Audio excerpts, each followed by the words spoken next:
What's happening, lads? We're back for another episode. Excuse my voice, my nose is blocked. I got peer pressured into going to a rave on Saturday night. Today's Monday, so I'm a little bit how you going. Need about 2 business days to recover. But today we're going to go and have a look at the other car that I bought, the other VL, because now I've got 4 because I'm sick in the head. But yeah, we'll drive out there. I gotta hook up the trailer, send it out to my mate Tony's. That's where the car is, and then we'll go out and have a bit of a yarn, go around the car and let you know what I'm going to do with it, show you what's done to it. This thing's awesome, man. You're gonna love it. So yeah, we'll rip into that, and yeah, let's get out there, eh? Let's see if I can reverse this bad boy up to it. Oh, I can't see fucking shit with that sun. Fuck that up. I can't even see it.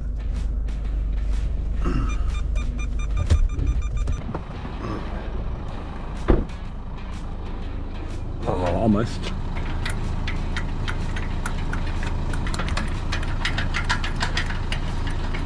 Spill. You know what I learned the other week? My mate Tommy told me, is that when you put the chains on, you should cross them over. So one will go on one side, one will go on the other. I never knew that.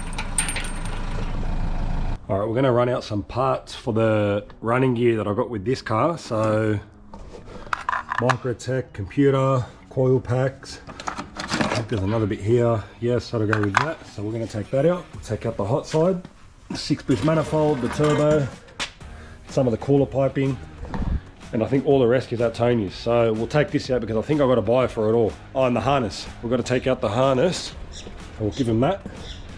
And hopefully, fingers crossed, we'll sell that, get rid of that because we don't need it. And then gain a bit of money back and probably put that towards this thing or whatever it is. These are going to take a lot of money anyway. So whatever we can gain back from what we don't need, it'll be good. All right, beats well, we're good to go. Locked and loaded, got all the parts in. I love this trailer. I'm so glad I bought this trailer, eh? I never thought I'd own a tilt trailer, let alone a trailer. I always thought, man, why do people own trailers? Just get shit towed. And then when I bought 4 VLs, I never thought I'd own 4 VLs. I'm going to give you the yarn when we're on the road about how I fell in love with VLs and how long ago. So I've loved these cars for ages. There's a bit of a story behind it. But yeah, I always thought, man, I'd never own a sick VL. I'd never own a trailer. And then, fuck, man, you manifest shit into life and speak it into existence and you get it. This thing is sick. All right, we'll hit the frog and toad and we'll spit a bit of a yarn on the road and we'll go from there. Lad, I still can't get over this. This thing is hectic. Brake, no brake. Brake. Bougie shit, man, bougie. We'll get some fuel. We'll fill up the tires because they're a little bit low. And yeah, we'll go. All right, what about the flano, hey? The only good thing about winter is that you can rock the flanos. They're warm, they look hectic. You look like a, you know, lumberjacker, whatever you call them. They're hectic, I love them. Anyway, it's just how I started to love VLs. I remember I would have been in year 1. What are you, 7 years old in year 1? I remember my teacher, Miss Curry. She was going around the class asking everyone, what's your dream car? What car do you want when you grow up? And I remember clearly, I said to her, Miss Curry, I want a Holden VL Calais when I grow up. I knew exactly what I wanted. And the reason why I had my love for VLs, my older cousin who I grew up with, this guy pretty much raised me. He used to live next door to us when I grew up as a kid. And he always had VLs. He had a Walkinshaw, he had random VLs, his mates down the road had VLs. Back in the year 2000s, 2001, 2, 3, 4, 5, back in that era. And I just always loved them. I remember I'd come back from school and where my cousin's driveway was next door to us, backed onto my sister's bedroom window. And I remember I used to come home from school, run inside, and my cousin would be in his driveway tinkering around with his VL, and I'd like peek out, look outside the window, see what he's doing, walk outside, you know, peek around, try get him to say, look, come around. And I used to always love him. And that's where I found my love for VLs. I ended up buying my first VL, I think I was 16, I was on my L's. I bought a Calais Mocha, Morning Blue. Now, if anyone knows me, my favorite all-time combo on a VL is a Morning Blue Series 2 VL Calais. My favorite, ultimate favorite.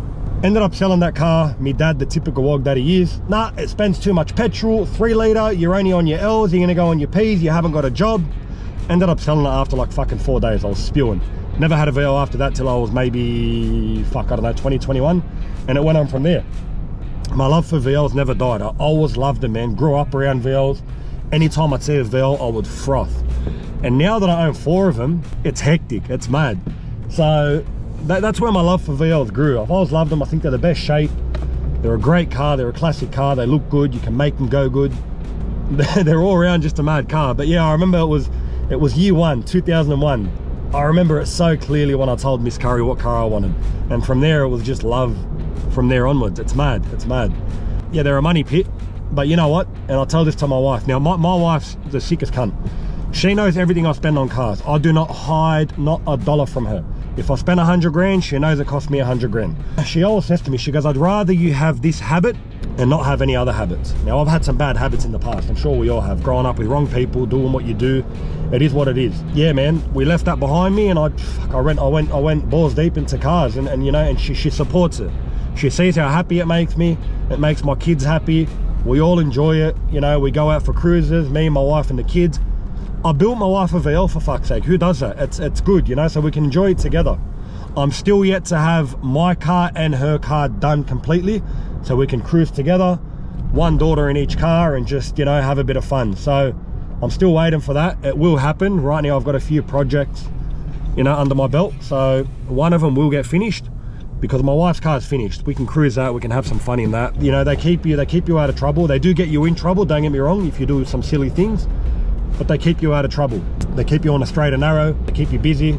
They fuck up your weekends. They stress you out. I got a fucking hair transplant. I lost all my hair at like 22. That's probably because I got so deep into cars. The stress that they give you is incredible, but it's awesome, and I wouldn't change it for the world. But yeah, we're almost here now, a couple of minutes away. Let's have a look at this car. I'm telling you, you're gonna love it. I haven't seen this car since I dropped it off. I bought it 3 weeks ago, so I'm excited to see it again. I'm really, really excited. Let's have a look at it. Hello, Tony shop.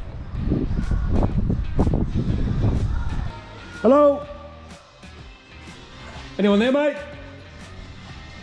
I don't know where he is. You on the shitter, lad? No? What the fuck is this guy? May as well rip some cars while he's not here, eh?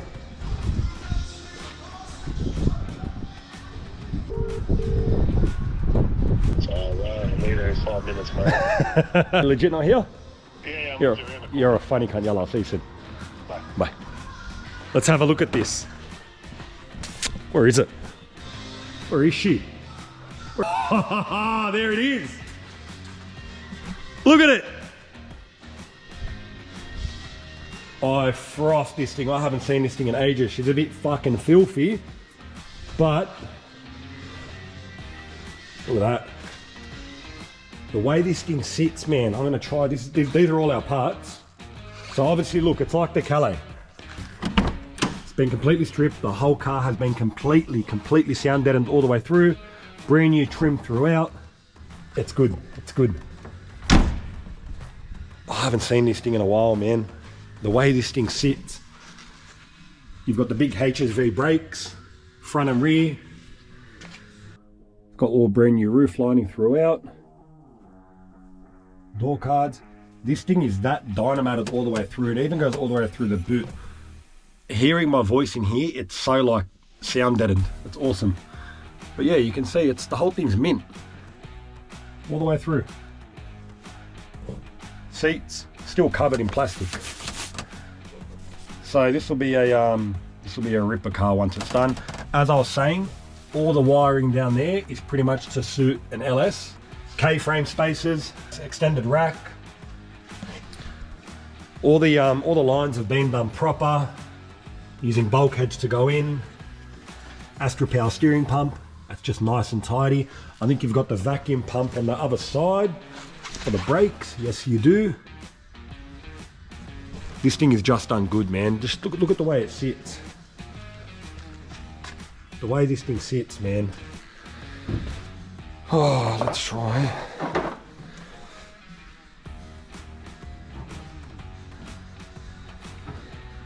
Got the rear HSV brakes as well. Decked on 22s the whole way around. The front end has had the, is it the K-Mac suspension or whatever it is? You know, with the arms and all that. That way it clears the 22s nice and comfortably. Brake booster's done. Brand new trim. I'll probably give these a good steam clean. Now the plans for this. This has pretty much already been set up for an LS. All the wiring that you saw inside the car, inside there, is all to suit pretty much an LS. So we're gonna go like an LS2, LS3 motor. You're not gonna go an LS1 in this, it deserves better. So probably a 6 litre, 6.2 litre. We've got the manual 6-speed TR6060 already for it, because you're not gonna do a walkie and go auto. You're an idiot if you do that. It's just got all the goodies. This thing is sick. So I had to buy this and the Calais as a combo. The guy wanted to get rid of both of them, so we bought them both together. Again, it came with all the parts. Everything to finish this car besides running gear is here. Even came with the LS conversion kit, the headers. Now what we do have, and I want to show you this. Let's move all this stuff. Now if you know, we got the twin throttle setup. Or for an LS. So much like that that VL Calais, the morning blue one, I think is at Serb 355. He's got the LS with the twin throttle setup. Because these, when they come out, if you know your walkies, they had, you know, the 5 litre or 355 with the twin throttles. So it's a mimic of that, but with an LS. So we're gonna make this sort of true to its age, but with a bit of a twist. Instead of the 15s, it's got the 22s. You know, it's gonna have the LS with the twin throttles. It's just gonna be old school, but new school. And I think people are gonna froth this car. So yeah, I can't wait to rip into this thing, man. I think Tony just got here. Hi, handsome. What are you doing, mate? What's happening? This is that motor that I got with the Calais. You got the plasma forward-facing plenum, injector rails, all that stuff. The Tooks built motor, clutch done as well. So yeah, I think this will be a good setup. Apparently, when this car was driving, the way this thing came on was ridiculous. So I think it was very laggy, but when it came on, it was off its head. So yeah, we're gonna try flick this. I'll sell the whole setup pretty much from radiator to tail shaft and everything in between. Everything. So yeah, we'll try palm this off and get some money put towards this bad boy. We've got the radiator, fans, shroud, everything there for this. We've even got, where is it? I'll show you the steering wheel. Even the steering wheel. Even these work. I know a lot of people, they usually leave the center bit to work, but these side ones work. So it's gonna have everything original that goes with the car. We're also gonna run the vintage aircon on this. We know a fella who does like the billet dials, and then he hooks up all the aircon, the compressor and all that. So it's gonna have aircon too. It's gonna be a fully functional car, which is awesome. It's gonna tick every single box. So if the time comes where we decide to sell this, we'll chase top dollar because it's gonna tick literally every single box. When you build a car to this caliber, you are chasing a specific market. If you know cars, especially walkies, to build a walkie to a decent caliber, you spend big mega dollars. So we'll keep it and cruise it, or we'll flick it. We'll see how we go. I'm gonna try vlog it all. We'll see how we go. Probably make another series on this build. First, we've got to finish the silver one. So that's a bit of a jig that there. All right, we're back home. We went out, had a look at the walkie. I thought I'd show you guys quickly. We were gonna pull it out, but I'll leave that till later. I'll do another episode on that car when we pull it out. I'll go around the whole car, give you guys a full walkthrough, full tour around the whole car. The thing lines up awesome. The body kit lines up good. If anyone's built a walkie, the biggest part of it is getting a proper body kit, and that body kit was done by JC Body Kits. So this car lines up really good. But yeah, I thought I'd go out, I'd show you guys the car. We're back home now. I want to drop a little episode now, that way you guys have something to watch and enjoy. You have seen the car. And then I think I'm going to pick up my silver VL on Wednesday. The diff's been done, so we'll rip into that on the next episode. And I also want to do one on this. I want to do a full breakdown, man, because this thing went through a lot. Like I said, I bought this car, it was from Wagga Wagga. It had rat skulls everywhere in the car, in the engine bay. It was a shocker. We redone literally everything. The car is mint, but there was a lot of hiccups that went with this car. Whether it was bodywork, engine wise, a lot of little things. So I want to go into detail with that. But yeah, I'll probably do an episode on this by itself. It'll probably be a bit of a long episode because I'm literally going to do it from start to finish. But yeah, I'll drop this now. You can enjoy this little video, and I will get another one up ASAP from when I go and pick up the silver one and rip into that, and we'll go from there. Peace.